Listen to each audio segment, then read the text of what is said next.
La muhimu, kumbukeni kuwa jukumu lenu kubwa zaidi ni kufundisha darasani. Mna wajibu wa kuwaandaa vijana wa Tanzania kuwa wabunifu, waajiriwa wenye ushindani na pia wajasiriamali watakaochangia maendeleo ya taifa letu. Shule hizi za amali, maana yake tunategemea watakaotoka kule wawe na uwezo huo wa kukompiti kwenye employment za ndani na nje ya nchi, lakini pia namna wanavyoweza kujiajiri wenyewe.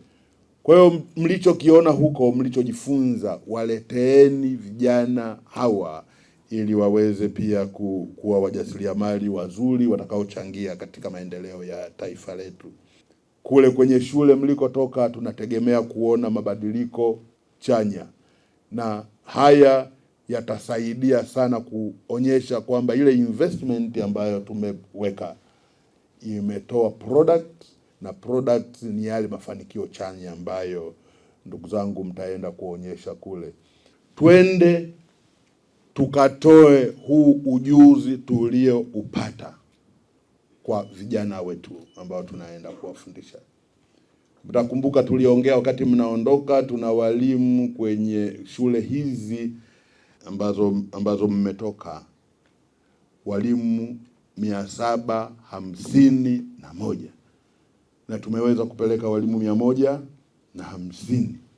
Tuna walimu 601 bado na wenyewe wangependa, yani kama ingekuwa kuwaambia na wenyewe waje tu wote hapa, wangependa waje waondoke kwenda kujifunza India au mahali pengine popote. Kwa hiyo ninyi kwanza, kitu ambacho mnatakiwa kufanya ninyi ni kuwa TOT, trainer of trainees.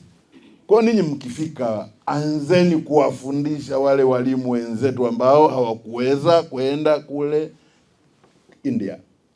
Lakini tuwahakikishie kwamba tutaendelea kumuomba Mheshimiwa Rais, na nina uhakika ataridhia, tupate fedha nyingine ambazo tutaendelea kuwapeleka walimu wale waliobaki 601, hata kwa uchache waweze kwenda nao wakapata hii experience ambayo nanyi ndugu zangu mmeipata.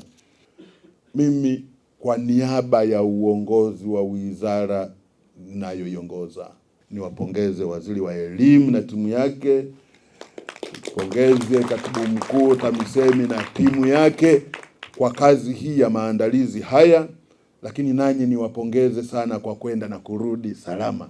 Tumefundishwa namna ya kuweza kukaa na wanafunzi vizuri, waweze kufikia yale malengo yao ya wao kujifunza na kuweza kupata kile ambacho serikali imekinia. Kwa hiyo tumejifunza mambo mengi, na watu wote tuliokwenda kule kwa kweli tunayo hali ya kufanya kazi kwa juhudi, na kila mmoja yuko tayari kwa ajili ya kuleta mabadiliko haya ya kielimu. Kule India elimu yao ambayo tumeenda kujifunza kwa ajili ya kuja kufanya improvisation, tumejifunza mambo mengi.